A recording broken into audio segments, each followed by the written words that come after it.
आदाब, मेरा नाम डॉक्टर सुवर्चला है। मैं जीवा फर्टिलिटी सेंटर्स में साइंटिफिक डायरेक्टर हूँ। रिकरेंट मिसकैरेजेस क्या होता है, यानी कि बार बार अगर आपके प्रेगनेंसीज जा रहे हैं तो ये होता क्यों है और इसके क्या कारण हो सकते हैं, आज जानने की कोशिश करते हैं। रिकरेंट मिसकैरेज को रिकरेंट प्रेगनेंसी लॉस भी कहते हैं और इसे तब देखा जाता है जब 3 या ज्यादा कंसेक्यूटिव मिसकैरेज यानी कि लगातार मिसकैरेजेस हो रहे हैं 20 हफ्ते के जेस्टेशन के पहले, 20 हफ्ते के प्रेगनेंसी के पहले ही अगर ये मिसकैरेजेस हो रहे हैं तो उसे रिकरेंट प्रेगनेंसी लॉस कहा जाता है। इसके बहुत सारे कारण हो सकते हैं और ये बहुत एक कॉम्प्लेक्स और बहुत फैक्टर्स की वजह से होने वाला इशू है, लेकिन आज हम कुछ फैक्टर्स के बारे में बात करेंगे। सबसे common reason cause recurrent miscarriages का होता है क्रोमोसोमल अबनॉर्मलिटीज एम्ब्रियो के। ये अबनॉर्मलिटी कभी भी हो सकते हैं या पेरेंट्स में, माँ बाप में अगर कोई क्रोमोसोमल प्रॉब्लम हुआ है, रीअरेंजमेंट हुआ है, तो ये बच्चों में भी पास ऑन हो सकता है, जिसकी वजह से अर्ली मिसकैरेज हो सकता है। जैसे जैसे एक महिला की उम्र बढ़ती है उसके अंडों की क्वालिटी भी कम होती जाती है। एडवांस मैटरनल एज, तो जिसे हम 35 ईयर से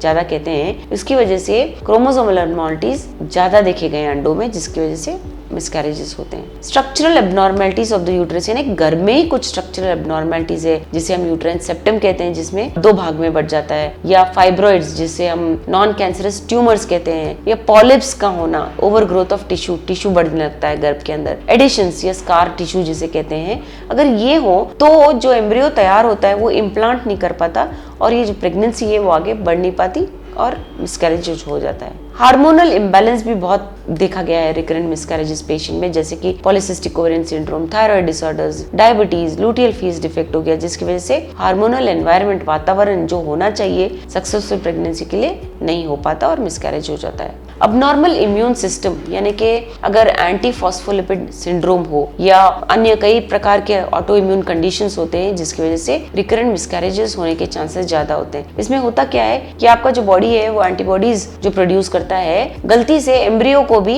इन्फेक्शन समझकर मार देता है, जिसकी वजह से प्रेगनेंसी नहीं हो पाता। कई बार जेनेटिक प्रॉब्लम्स की वजह से भी मिसकैरेजेस हो सकते हैं और ये जो जेनेटिक अबनॉर्मलिटीज होते हैं वो एम्ब्रियो में, बच्चे में पास ऑन होते हैं, जिसकी वजह से उसका ठीक से डेवलपमेंट नहीं हो पाता और वो जल्द ही मिसकैरेज में बदल जाता है। कुछ ऐसे ब्लड क्लॉटिंग डिजीजेस भी हैं, ब्लड ठीक तरह से अगर क्लॉट ना हो पाए या बहुत इजीली क्लॉट हो रहा है। कई ब्लड क्लॉटिंग डिसऑर्डर्स भी होते हैं, ब्लड अगर ठीक से क्लॉट नहीं हो पा रहा है तो उसे फैक्टर बी लाइडन म्यूटेशन या एंटी थ्रोम्बिन 3 डिफिशिएंसी भी कहते हैं, जिसकी वजह से ब्लड सर्कुलेशन ठीक ना होने के कारण मिसकैरेजेस ज्यादा हो रहे हो। लाइफस्टाइल चेंजेस जैसे स्मोकिंग हो गया, ज्यादा शराब पीना, ड्रग्स यूज करना, मोटा रहना, एनवायरमेंटल फैक्टर्स की वजह से भी रिकरेंट मिसकैरेजेस हो सकता है। कुछ ऐसे इन्फेक्शंस होते हैं जैसे bacterial vaginosis, sexually transmitted diseases, uterine infections, इनकी वजह से भी रिकरेंट मिसकैरेजेस होते हैं। थोड़े अननोन कॉजेज भी होते हैं, जैसे कि हमने सारे टेस्ट करा लिए मगर अभी कारण नहीं पता चल रहा, तो उसे अनएक्सप्लेन्ड रिकरेंट मिसकैरेज कहते हैं। ये जान लीजिए कि मिसकैरेजेस स्पेशली जब रिकरेंट हो तो बहुत कॉम्प्लेक्स इशू बन जाता है और ये पर्सन टू पर्सन, यानी आप में अगर वो कारण की वजह से हुआ है, इसका मतलब नहीं है कि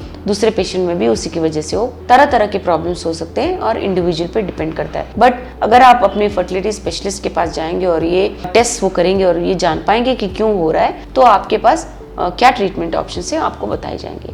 इनके बारे में और जानकारी के लिए अवश्य जीवा फर्टिलिटी सेंटर आइए। धन्यवाद। हमने इस वीडियो बनाने के लिए बहुत मुशक्कत की है, मेहरबानी करके हमें लाइक और सब्सक्राइब जरूर कीजिएगा। शुक्रिया।